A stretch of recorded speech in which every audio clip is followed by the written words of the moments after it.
Tired of dealing with annoying flies, fruit flies, and gnats in your home? The Zevo Flying Insect Trap is your ultimate solution. Don't wait. Check out the link in the video description now to get your Zevo Flying Insect Trap on Amazon and enjoy a bug-free home today. Podcaster and stand-up comic Joe Rogan clarified Friday that he was not endorsing Robert Kennedy Jr. for president over former President Donald Trump, after sparking anger from Trump supporters. For the record, this isn't an endorsement, Rogan wrote in a rare post on X.com.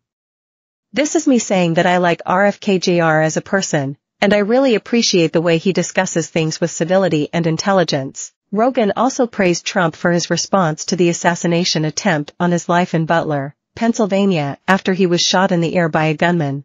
I also think Trump raising his fist and saying fight after getting shot is one of the most American ing things of all time, he said. Rogan had sparked anger from fired-up Trump supporters after a clip from his show indicated that he was supporting Kennedy for president. Speaking about the election with YouTuber Sam Gimlon on Thursday, Rogan lamented that both the right and the left gaslight you, they manipulate you, they promote narratives. The only one who is not doing that is Robert F. Kennedy Jr., Rogan said, praising Kennedy as only one that makes sense to me. When Gimlon asked if Rogan was a fan of RFK Jr., he agreed. He's the only one, he doesn't attack people, he attacks actions and ideas, but he's much more reasonable and intelligent, he said. Trump questioned Rogan's apparent endorsement on social media. It will be interesting to see how loudly Joe Rogan gets booed the next time he enters the UFC ring. Trump asked in a post on Truth Social, even after Rogan tried to clarify his position. Rogan's praise for Kennedy and subsequent news articles about his endorsement for Kennedy over Trump drew anger from his supporters. So, I've never been a Joe Rogan fan, can't stand him. Yes, he has a popular podcast, but I've always thought he was absolutely politically dumb. He's great at figuring things out 2 years after we do, wrote X.com user @Cattered2 on social media to his 2.7 million followers. He pointed out that Rogan supported Senator Bernie Sanders in 2016. He's the podcast equivalent of a dumb blonde joke, @Cattered2 concluded. Human Events editor Jack Posobiec said the moment was evidence of why Rogan was quietly anti-Trump.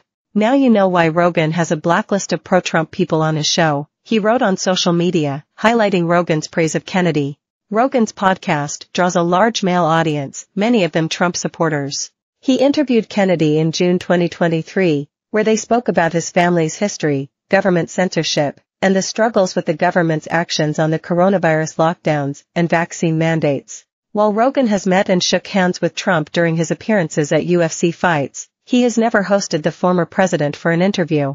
Most people don't actually care about your endorsement. We want you to have Trump on your platform, wrote X.com user Johnny Mega wrote in reply to Rogan's post.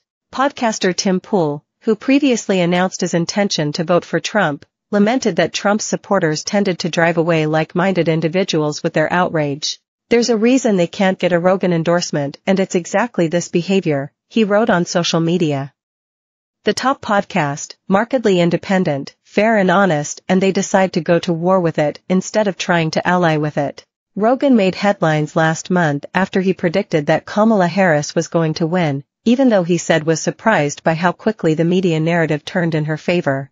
I feel like we are in this very bizarre time where people are giving into the bullshit in a way that I never suspected people would before, Rogan argued.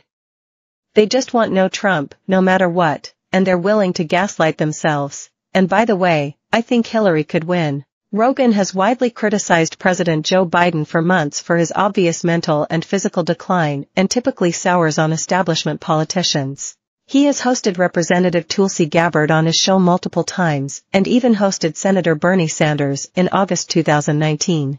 In August 2023, podcaster Patrick Bet-David urged Rogan to interview Trump, despite Rogan's public reluctance to do so.